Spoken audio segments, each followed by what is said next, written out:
Mike Edwards here at Model Rail Scotland 2022 at the remarkable Stonelaw On Sea layout brought along this weekend by the Rutherglen Model Railway Club.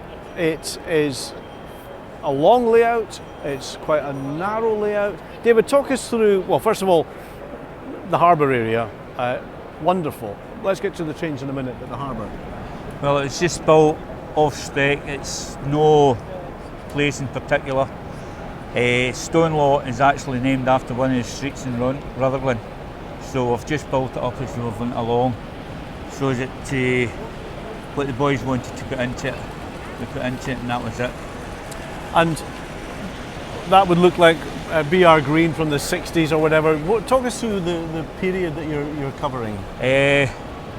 Late steam, early diesel, and that's the way the boys wanted it, because then we can cover a lot of things. And how can you? It's an impossible question, I suppose. Can you put a figure on how long it took to get it to the stage where you can show it? Well, we're all there on, if we make a new layout, is roughly just under 15 months. Because what we normally do is we make up the baseboards, and then we spend about a year doing the electrics and the scenery. Obviously months and months and months of work. I'm not a huge fan of layouts that have a lot of road vehicles, but I have to say in this layout it works. You've got a burnt out building we see now and again, but what I really like is the green goddess, because that is something that I don't think I've ever seen on a model railway before.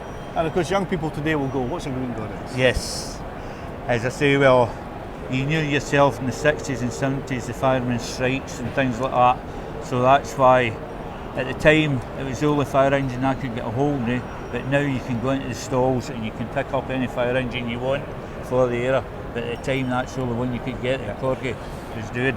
The foreground, if you like, of this layout, the harbour here, are obviously at a wider angle than in narrows, and then you've got what, about 20-30 centimetres of the sea and a sea wall. Now that is very clever, because it draws your eye into the railway. Yes, well that was the Alistair Fulton, but that's one of the ideas, and that's how it took so long, because we had to do it in actual stages. David, it's a beautiful layout, it's a wonderful layout. Thank you very much indeed for showing it to us, and it's my privilege to be bringing you a lot more layouts like this one from Model Rail Scotland 2022. Don't go away.